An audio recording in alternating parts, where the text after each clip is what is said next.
Junggil yang bertanya kenapa Koryon ada di dalam mimpi buruknya, kini tak mendapatkan jawaban yang jelas, karena Koryon masih menutupi kebenarannya dari Junggil. 악몽. 그저 악몽입니다.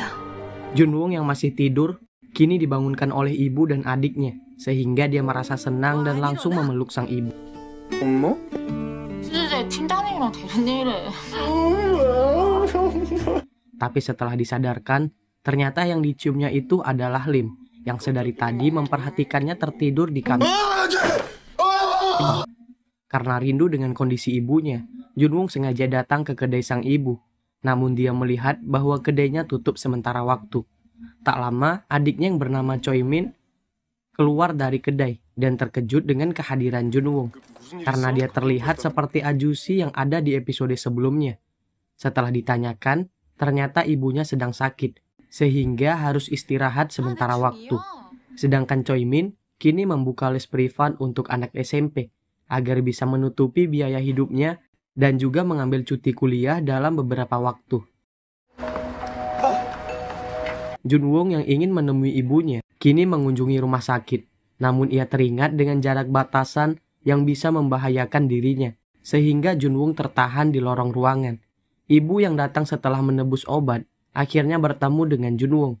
Junwoo langsung membuka obrolan dan bertanya mengenai kedainya yang tutup. Lalu sang ibu mengatakan harus beristirahat sebentar agar segera pulih dari sakitnya. 가게 왔다고 땅 쳤나 보다. Di kantor, Junwoo terlihat murung setelah mengetahui kondisi sang ibu yang tak baik-baik saja. Namun tiba-tiba aplikasi lampu merah menyala karena terdeteksi adanya energi negatif untuk kasusnya kali ini. Setelah dicari ke titik lokasi, Junwoo melihat Choi Min yang hampir tertabrak mobil, sehingga Koryon dan Lim pun terpaksa menggunakan kekuatannya. 괜찮아요? 네, Ternyata Choi Min hendak menyelamatkan seekor anjing yang hampir tertabrak. Dari kalung yang digunakannya, anjing ini bernama Kong. Dan karena Choi Min tak bisa membawanya pulang, dia pun menitipkan Kong pada mereka. Koryon yang mengetahui bahwa Kong adalah korban dalam kasusnya kali ini, langsung memberitahu Lim dan Jun, sehingga membuat mereka terkejut mendengarnya. 얘가 예정자거든. Walau ini termasuk kasus yang langka, namun aplikasi lampu merah memang tak memberi batasan bagi setiap korban yang akan melakukan bunuh diri, sehingga selain manusia, hewan pun bisa terdeteksi dalamnya. Sama halnya dengan manusia, hewan juga memiliki alasan kenapa ingin melakukan bunuh diri, dan kini tugas mereka untuk mencari tahu penyebabnya. Langkah pertama yang mereka lakukan adalah mendatangi setiap klinik hewan untuk mencari pemiliknya. 친구 이름이 콩인데 혹시 보호자 등록돼 있나요? 콩이란 이름으로 등록된 애는 홍이가 맞으실까요? Namun tak ada satupun yang terdaftar atas nama Kong. Di klinik hewan terakhir, dokternya menjelaskan jika dilihat dari kalung nama yang digunakan Kong, dia memiliki keluarga. Dan setelah dilakukan pemeriksaan, Kong diketahui berumur 13 tahun. Dan dilihat dari kotoran di matanya, Kong diperkirakan ada di jalanan sekitar 3 bulan. Yang mengkhawatirkan, kini kesehatan Kong sangat buruk dan divonis tidak bisa hidup lebih lama lagi. Junwoo yang kesal karena mengira Kong telah ditelantarkan pemiliknya akibat sakit, malah direspon sebaliknya oleh Kong, seolah dia tak terima jika pemiliknya disalahkan oleh Junwoo. 아픈 강아지를 버릴 수가 있어요. 에? 속단하지 말죠. Agar bisa mempercepat pencarian, Koryon menyuruh Junwoo pergi ke Jumadeng untuk meminta file rekaman dari kehidupan Kong dan pemiliknya selama ini. 안녕하세요. 아이고. Junwoo mendapatkan filenya. Kini dia melihat kilas balik perjalanan Kong selama hidupnya. Rupanya, Kong merupakan anjing hasil rescue karena induknya mati tertabrak kendaraan. Kong tumbuh dengan baik karena dirawat dengan penuh kasih sayang. 콩이, 콩이? 넌 콩이야. Suatu hari, saat mereka pergi jalan-jalan, si anak tertabrak mobil, sehingga membuat tangannya terluka dan mendapat jahitan.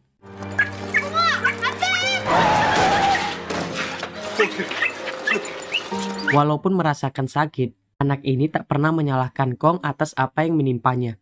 Malah, dia bilang bahwa ini merupakan luka kehormatan. Dari kecil hingga pemiliknya dewasa, Kong selalu ada di sampingnya. Bahkan kini, Si owner menunjukkan tato barunya untuk menutupi luka yang pernah ia dapat sewaktu kecil. Hari demi hari selalu mereka lewati bersama. 꼭 너랑 나 둘이 사는 거야. Sampai suatu hari, si owner diberitahu oleh dokter hewan bahwa Kong menderita tumor di ginjalnya dan kini telah menyebar ke organ lainnya.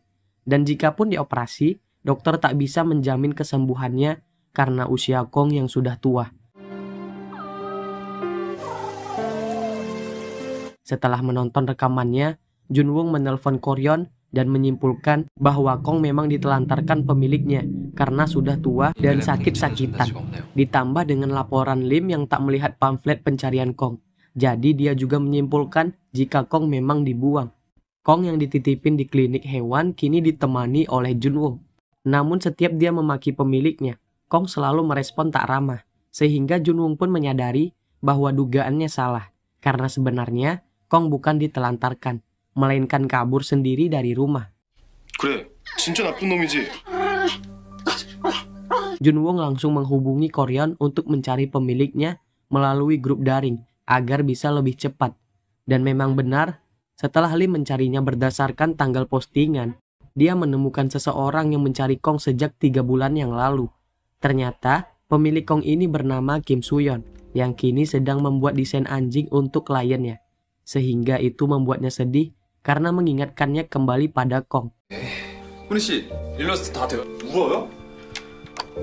Salah satu rekannya yang mungkin bukan pencinta hewan, malah merasa jika Suyon terlalu lebay, jika harus menangis gara-gara kehilangan anjing. Sepulang kerja, Suyon menempelkan lagi pamflet Kong yang telah dirobek. Bahkan dia selalu menonton video rekaman Kong di rumah. Tak lama, Suyon mendapat pesan dari Lim yang mengatakan bahwa Kong ada bersamanya, dan Suyon pun langsung bergegas menemuinya. Saat tiba di lokasi, Suyon tak melihat keberadaan Kong, sehingga dia mengira jika Koryon dan Lim telah menipunya. 당신들은 이런 게 재밌어? Namun setelah ditunjukkan foto Kong bersama Junwoong, Suyon pun mulai tenang. Koryon dan Lim kemudian memberitahunya bahwa mereka merupakan malaikat maut yang mendeteksi keinginan Kong untuk bunuh diri. Sehingga Koryon pun bertanya alasan kenapa Kong sampai kabur dari rumah dan ingin bunuh diri. 콩이에게 남은 시간이 얼마 없다는 거 우선 믿어. Dari sinilah Suyon baru menyadari bahwa Kong kabur karena mendengar percakapannya di telepon, di mana Suyon mengatakan dia tak bisa hidup tanpa Kong. Jika Kong mati, dia juga akan ikut mati di sampingnya. 안 돼. 나 콩이 없으면 못 살아. 겹이 살아. 그땐 나도 같이 죽을 거야. 김우는 콩이 널 사랑하는 가지랑 시간을 보낼 수 있나? Singkat cerita, Junwoong pun membawa kembali Kong pada Suyon agar bisa menghabiskan waktu bersama sebelum ajal menjemputnya. 형이 잘못했어. 죽으려고 했냐고. 미안하니까요. Suyon membawa Kong ke tempat favorit mereka dari sejak kecil. Sambil mengingat kembali kenangannya bersama Kong, Suyon terus berterima kasih kepadanya karena semenjak kedatangan Kong dia merasa hidupnya menjadi lebih bahagia. 하고. 그러니까 조금만 기다려줘. Lalu setelah selesai bercerita, Kong pun pergi untuk selamanya. 내가 내 동생 콩이. Hingga akhirnya arwah Kong pun dijemput oleh malaikat maut khusus yang membawa arwah hewan. Beberapa hari telah berlalu, Suyon pun bisa menerima kepergian Kong dengan ikhlas. Terlebih kini dia semangat lagi dalam menjalani kehidupannya. Rekan kerja yang sebelumnya pun kini meminta maaf karena sebelumnya telah meremehkan perasaan Suyon pada Kong. 지난번에 유나 아니에요. 공가 사는 국물을 키워본 적이 없어서 이해를 못했어. Di akhir, kita melihat Lim meneteskan air mata karena melihat seorang wanita yang ada di kehidupan masa lalunya. Siapakah wanita tersebut?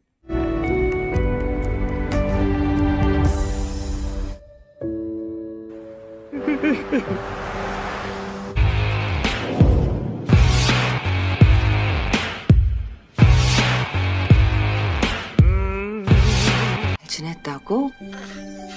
애들 사람이 있단다.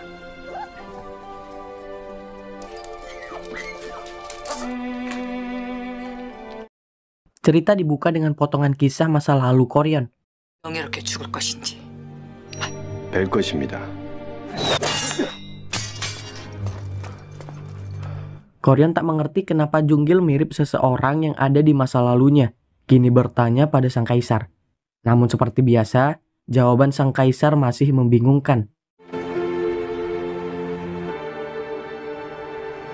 Di kasus kali ini, tim manajemen risiko akan menangani kasus dari dua saudara kembar yang bernama Cha Yun-jae, seorang pria, dan Cha Yun-hee, seorang perempuan.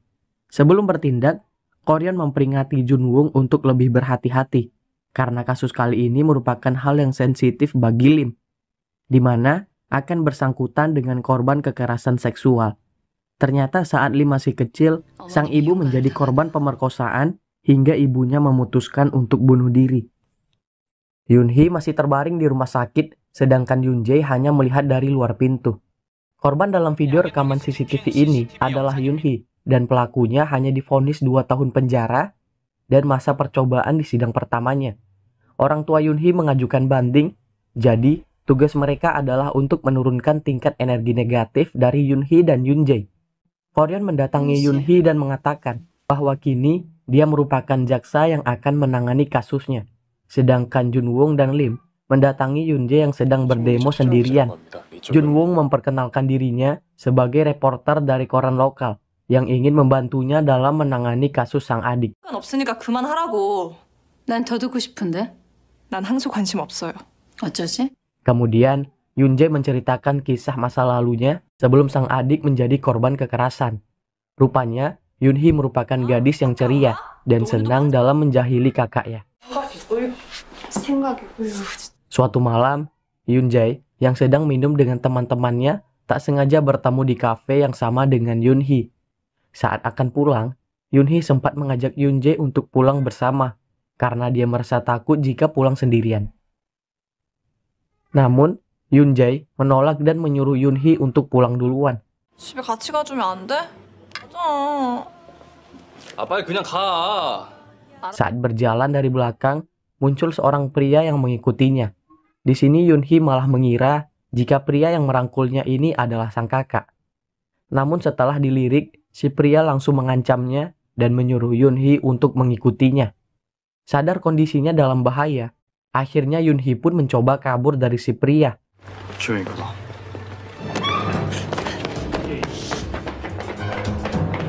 Namun, sayangnya Yun-hee kalah cepat, hingga berhasil dibawa oleh si pria. Keesokan harinya, Yun-jae mulai cemas karena Yun-hee belum pulang ke rumah. Lalu tiba-tiba datang sang ayah dan menamparnya, sembari mengatakan kejadian yang telah menimpa Yun-hee. 어디서 뭐 하고 있었냐고 이 자식아! 왜 이래?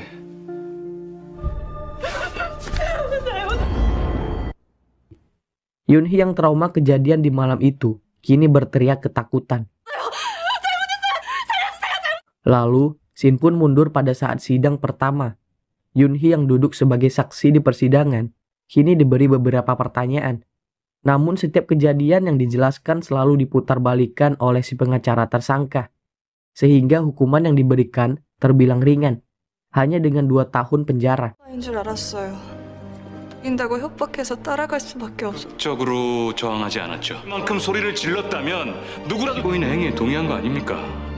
Alasannya sangat klasik, yaitu karena si tersangka tidak merencanakannya. Usianya masih muda, dan karena dia merupakan mahasiswa kedokteran baik yang memiliki masa depan yang cerah. Nah, dari itulah hukumannya makin dikurangi, karena si pelaku dibela dengan berbagai cara. Yun-jae merasa tidak adil dengan kehidupan yang dijalani oleh tersangka, karena dia masih bebas berkeliaran dan menjalani kehidupan yang normal. PC방도 가고 그러고요. Sedangkan adiknya yang menjadi korban, kini harus hidup dalam rasa trauma yang mendalam. 받게 할 거예요. Di rumah sakit, Koryon terus menasehati Yun-hee agar bisa lebih kuat untuk melewati semua ini. Karena kejadian yang menimpanya bukan atas salah Yun-hee. 내가 죽는 게 나아. 이만하면 꽤 버틴 거니까. 사면이 아니야. 네 잘못 아니야. 그 아픈 시간 속에 Yun-hee yang marah ke Yun-jae karena tak setuju untuk mengikuti naik banding. Kini dia datang ke rumahnya sambil marah-marah. 팔은 또 왜? 동생이 성폭행 피해자라고 동네방네 자랑하고 싶어. 아니, 넌 그놈보다 더 나. 차라리 나같이 죽어! Koryon yang mengetahui Yunhee pergi dari rumah sakit langsung mendatangi apartemennya. 이게도 없어요. 어디 있는 거야? 뭐 하는 거야? Tapi tak lama lampu merah berbunyi memperlihatkan kondisi Yoonjae yang makin berbahaya. Sehingga Lim dan Junwoong pun pergi mencarinya. 윤재 찾아. 여긴 내가 해결할게. Koryon yang terus menasehati Yunhee bahwa bunuh diri bukan solusi tepat dalam mengakhiri masalah. Koryon memberitahunya bahwa akhir dari bunuh diri hanya akan membuat rasa penyesalan semakin dalam. Sehingga perlahan Yunhee pun mulai sadar dengan perkataannya. 죽겠다는 마음으로 손목을 그으며 상처를 따라 흐르고 그게 죄인 같았거든. 가해자야. 가해자가 아니라. Lim yang berhasil menemukan rumah si tersangka kini langsung memukulinya. 진짜 웃기네 이거. 길길거리면서 아무렇지도 않겠어. 때문이면 가서 잘못했다고 해. Sayangnya Junwoo keburu datang disusul dengan Koryon yang langsung menghentikannya. Yunhee yang setuju untuk naik banding kini mengikuti persidangan dengan Koryon yang menjadi jaksa penuntutnya. Dari setiap penjelasan yang Koryon berikan, akhirnya dia meminta hakim untuk memberikan hukuman terberat pada si tersangka. Karena setiap pelaku kejahatan wajib diadili sebagai penjahat. 어떤 이유로도 범죄가 정신들의 자식이 당했어도 성폭행은 혼의 살인입니다.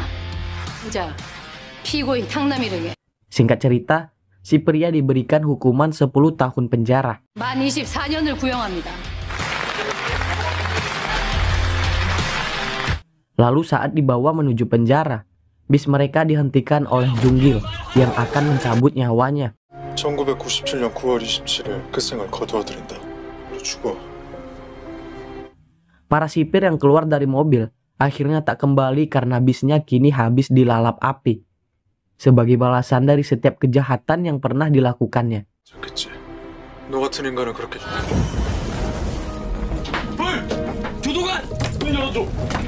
살려주세요. 아직 하나하나 지옥불에 휩싸이게 될 거야. Di akhir film kita akhirnya tahu jika wanita yang Lim ingat di part 9 itu adalah ibunya.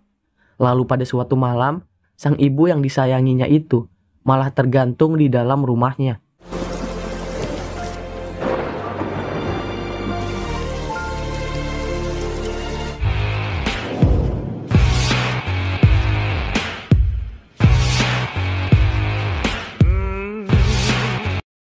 Kali ini cerita akan berfokus pada kisah Lim di masa lalu. 진짜 산 사람을 죽일 의도로 때린 거야? Di Jumadeng, sekumpulan malaikat maut melihat pengumuman dari tindakan indisipliner yang dilakukan oleh Lim. Kemudian, dua malaikat maut ini mulai membahas mengenai rumor Lim di masa lalu, yang katanya pernah membunuh banyak orang. Junwoong yang mendengar perkataan mereka langsung tak terima dan menyuruhnya untuk segera bubar. 예, 살인까지 한 팀원. 전생에 사람 죽이는 거 그거 직접 봤어요? 다들 안 가십니까? Saat kembali ke kantor, Junwoong memberitahu Koryon bahwa di Jumadeng rumor tentang Lim telah tersebar. Namun Koryon tak kaget mendengarnya. Karena memang benar, Lim pernah membunuh 4 orang di kehidupan sebelumnya. 정확히 말하면 돼. 아, 네. 어머니 일 때문에 그런 건 알지만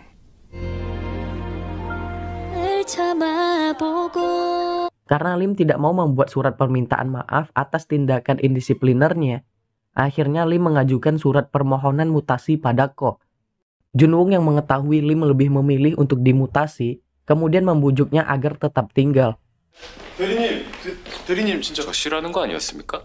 진짜 마음 접은 거예요? 제가 Bahkan dia meminta Koryon untuk segera menghentikannya. Tapi seperti biasa, Koryon menanggapinya dengan tenang dan mengatakan bahwa dia tak bisa menghalangi Lim untuk pergi dari timnya. Karena dia tahu hidup Lim dan ibunya di masa lalu, bahkan malaikat maut yang dulu pernah mengawal arwah mereka berdua adalah Koryon sendiri. 룡구의 어머니는 윤관을 당하는 스스로 못 그 두 사람.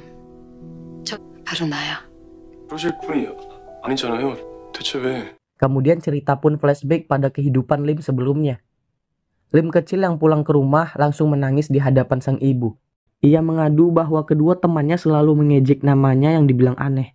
Namun sang ibu memberitahu Lim bahwa sebenarnya nama dia sangat bagus dan mulia. karena Lim Ryunggu itu merupakan pemberian nama dari seorang biksu terbaik di tempatnya. 우리 아들 이름이 얼마나 좋은 건데 주신 스님께서 지어주셨단다. 훌륭해 구할구. 어머니도 그랬을 Walau ada kesenjangan antara si miskin dan si kaya, Lim tetap merasa jika dirinya sama dengan mereka. Sehingga dia meminta sang ibu untuk mengajarkannya menulis dan membaca. 우리 아버지도 모르는 거를 좋은 이유가 뭐냐? 말은 그 자리에 남아 있습니다. Dari hari ke hari, Lim terus diajari dengan penuh kasih sayang. 왕담피단 미식이장 남의 모자를 이휘 랑요. 우리 아들 잘 생겼네. 타진 같은데 요새 자주. Hingga suatu malam, datang 3 orang preman yang menyuruh Ibu Lim untuk pergi ke rumah sang gubernur. Ternyata Ibu Lim dulunya pernah bekerja sebagai kupu-kupu malam di sebuah rumah bordil. 저는 그저 행수어를 기생 주제에 꼿꼿한 Awalnya Ibu Lim menolak untuk menuruti perintah mereka. Namun preman ini malah berteriak menghinanya, sehingga sang ibu yang tak mau Lim mengetahuinya, kemudian pergi ke rumah sang gubernur. Ternyata sang gubernur meminta Ibu Lim untuk tidur dengannya. Ibu Lim menolak, karena sebenarnya alasan kenapa dia bisa berkecimpung di dunia kupu-kupu malam ini, karena aksi kejinya sang ayah pada saat dirinya masih kecil. 오랜만이다 그놈아. 그러니 오늘부터 매일 밤 내 침소에 들어서 확에 빠져서 가산을 다 당진. Di mana awalnya Ibu Lim ini terlahir di keluarga kaya. Namun setelah ayahnya terlilit hutang, mereka jatuh miskin dan ayahnya malah menjual Ibu Lim ke rumah bordil. 가봐야겠습니다. 네 아들의 기상 희휘랑요. 지금은 아닙니다. 막내라도 되는 줄 아는구나. Tak terima dirinya ditolak Ibu Lim, si gubernur langsung menyuruh ketiga premannya ini untuk memaksa Ibu Lim di rumahnya. Sedangkan Lim diberitahu oleh kedua temannya jika sang ibu merupakan kupu-kupu malam. 바보야. 너 원래부터 해서 그랬을 줄 아는 거라고. 아니.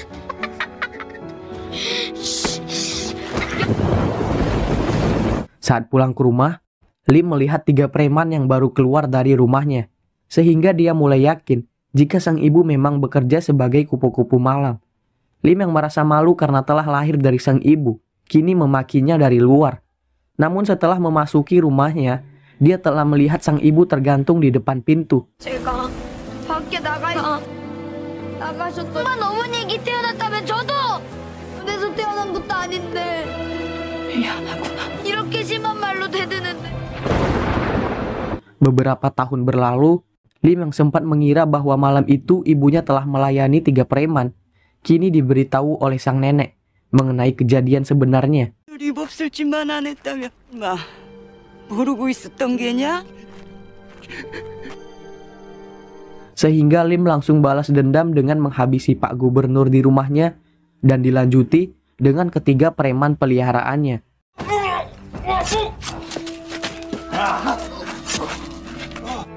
네 애미를 따라가라. Setelah berhasil membalaskan dendam, Lim pun bunuh diri dengan mengkonsumsi obat terlarang dalam dosis tinggi. Disinilah pertemuan pertama antara Lim dan Koryon.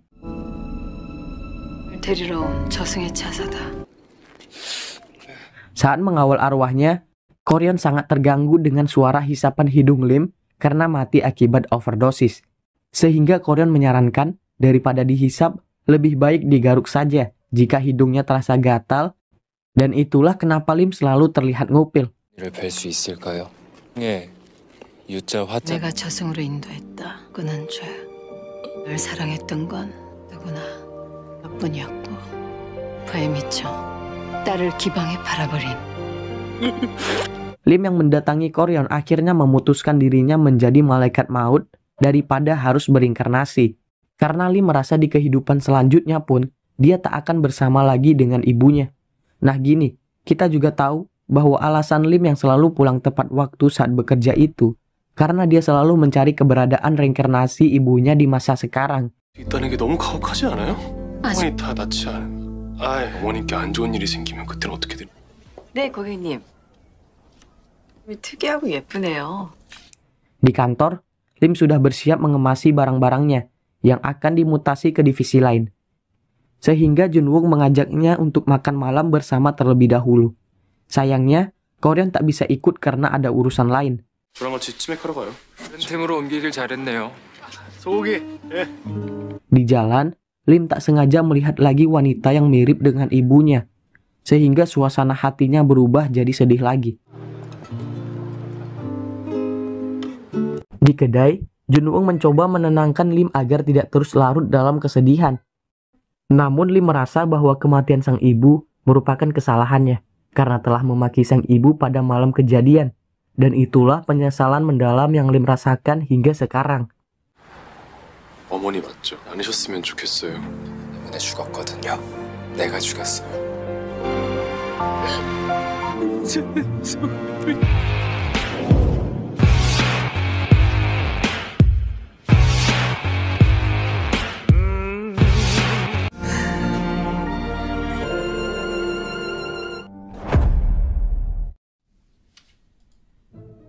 안녕하십니까 심사상 권. 군대도 아니고 무슨 경례를.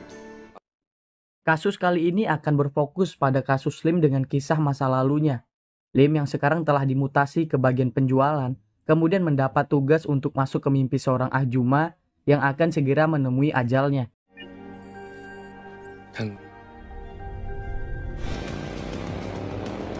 Di dalam mimpi tersebut, Lim melihat sekelompok moge yang ternyata dipimpin oleh ahjuma ini.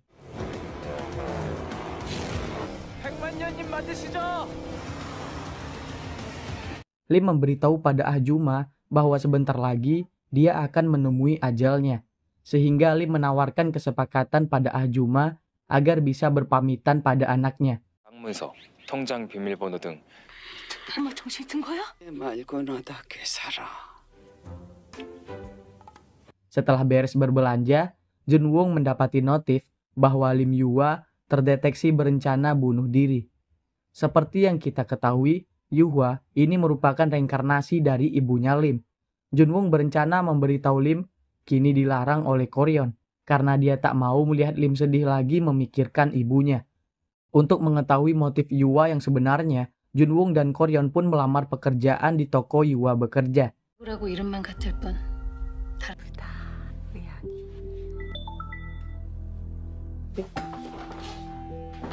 Saat bekerja, tiba-tiba satu konsumen yang terus nyerocos nanyain kondisi perut Yuhwa tanpa memberi kesempatan untuk berbicara. Si konsumen malah terus bertanya mengenai kondisi anaknya setelah dilahirkan. Namun Yuhwa hanya terdiam tak menjawabnya. 자기 벌써 나왔어? 이 배, 어머 벌써 많이 들어온 거. 예쁘겠지 자기 닮았으면. Cerita mundur ke hari sebelum Yuhwa melahirkan. Saat itu, Yuhwa yang dalam kondisi hamil besar sudah diperingatkan oleh rekannya untuk segera mengambil cuti melahirkan. Namun karena biaya membesarkan anak itu tidak murah, Yuhwa pun berpikir harus bekerja keras agar bisa mengumpulkan uang lebih banyak. 그건 언제 받게? 이제 좀 해보려고요. 그러면 돈도 많이 들고. Ketika bekerja, dia didatangi seorang ahjuma yang komplain, meminta uangnya dikembalikan karena beralasan jika bajunya kekecilan. Tapi setelah dicek, Yuhwa mengetahui jika baju tersebut telah digunakan karena tercium wangi parfum dan ada bekas permen karet di bajunya. 하셨던 옷은 환불이 어렵습니다. 여기에는 옷에서 향수 냄새가 나고. Ahjuma yang tak terima dengan penolakan Yuhwa kemudian mendorongnya hingga terjatuh. Dan inilah penyebab kenapa Yuhwa bisa kehilangan anaknya. 눈치 주는 거야? 나 진짜. 부르라고.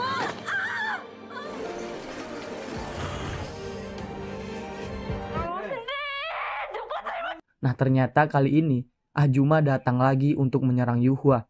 Untungnya sang kaisar dari Jumadeng langsung turun tangan mengatasinya.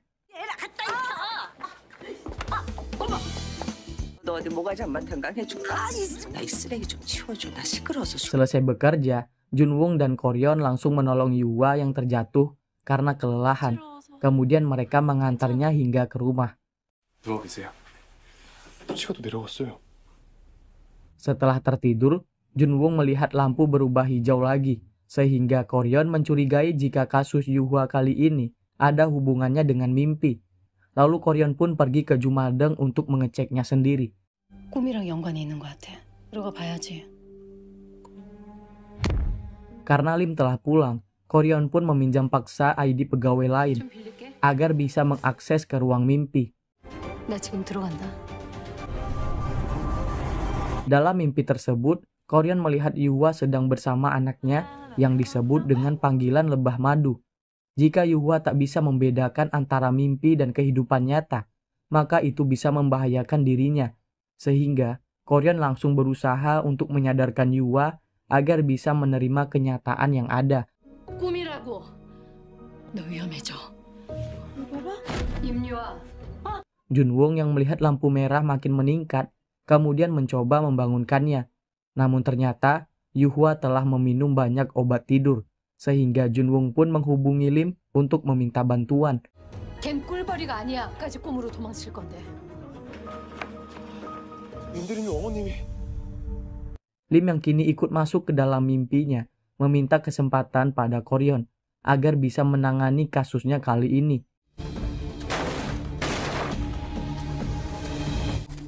팀장님, 제가 할게요. Sedangkan di jalan, Yuhwa dipindahkan ke taksi karena ambulansnya malah mogok. 모를 수밖에. 꿀벌이랑 제가 왜 다시는 진짜 다 꿈이에요? Lim yang kini mengambil alih tugas Koryon langsung mendekati Yuhwa sambil mengatakan perasaannya selama ini, di mana sebagai anak dia selalu merindukan ibunya. Lim menasehati Yuhwa untuk tidak terus larut dalam kesedihan, karena jika orang tua terus terpuruk setelah ditinggal, maka itu juga bisa menyiksa perasaan sang anak di alam baka. Perlahan, setiap perkataan Lim didengar oleh Yuhwa, dan dia pun mulai mengikhlaskan kepergian anaknya. 그러니까 죄책감에서 꿀벌이 놔주세요. 제발 살아주세요.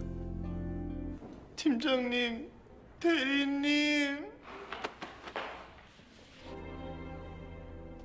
Singkat cerita, Yuhwa telah keluar dari rumah sakit. Kini dia mendatangi pantai untuk menuliskan setiap pesan yang ingin disampaikannya pada sang anak. Karena dalam mimpinya, Lim memberitahu bahwa setiap pesan yang ditulis di pantai, maka akan tersampaikan pada anaknya di alam baka. 분들이 얘기해줬어. 저승으로 전해줘요.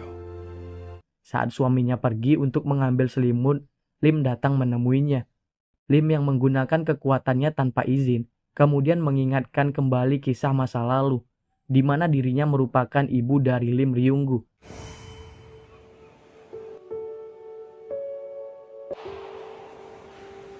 저예요. 류웅구예요. Yuhwa yang mengingat Lim sebagai anaknya, kemudian meminta maaf karena dulu telah meninggalkannya. 그래서 저승사자가 됐어요. 죄송해요. Lim juga meminta maaf karena dulu pernah salah paham dan menyesal telah memaki ibunya saat masih kecil. 말들은 진심이 아니었어. 말들은 진심이 아니었어. Lim sangat menyesal mengatakan semua itu pada sang ibu, yang kini langsung memeluknya karena sudah sangat merindukannya. 네. 하나 더 링크야.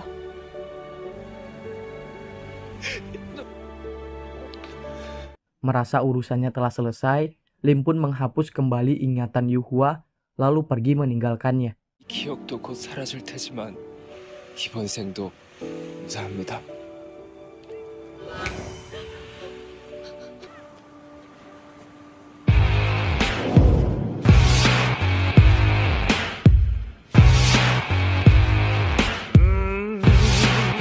알아야겠습니다.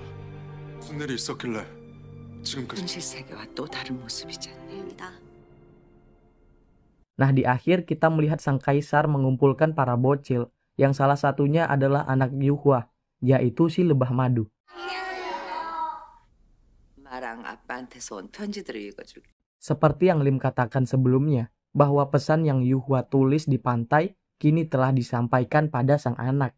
넌 우리에게 다시 우리에게 날아가 줄래? 가자. 머리가 누구지?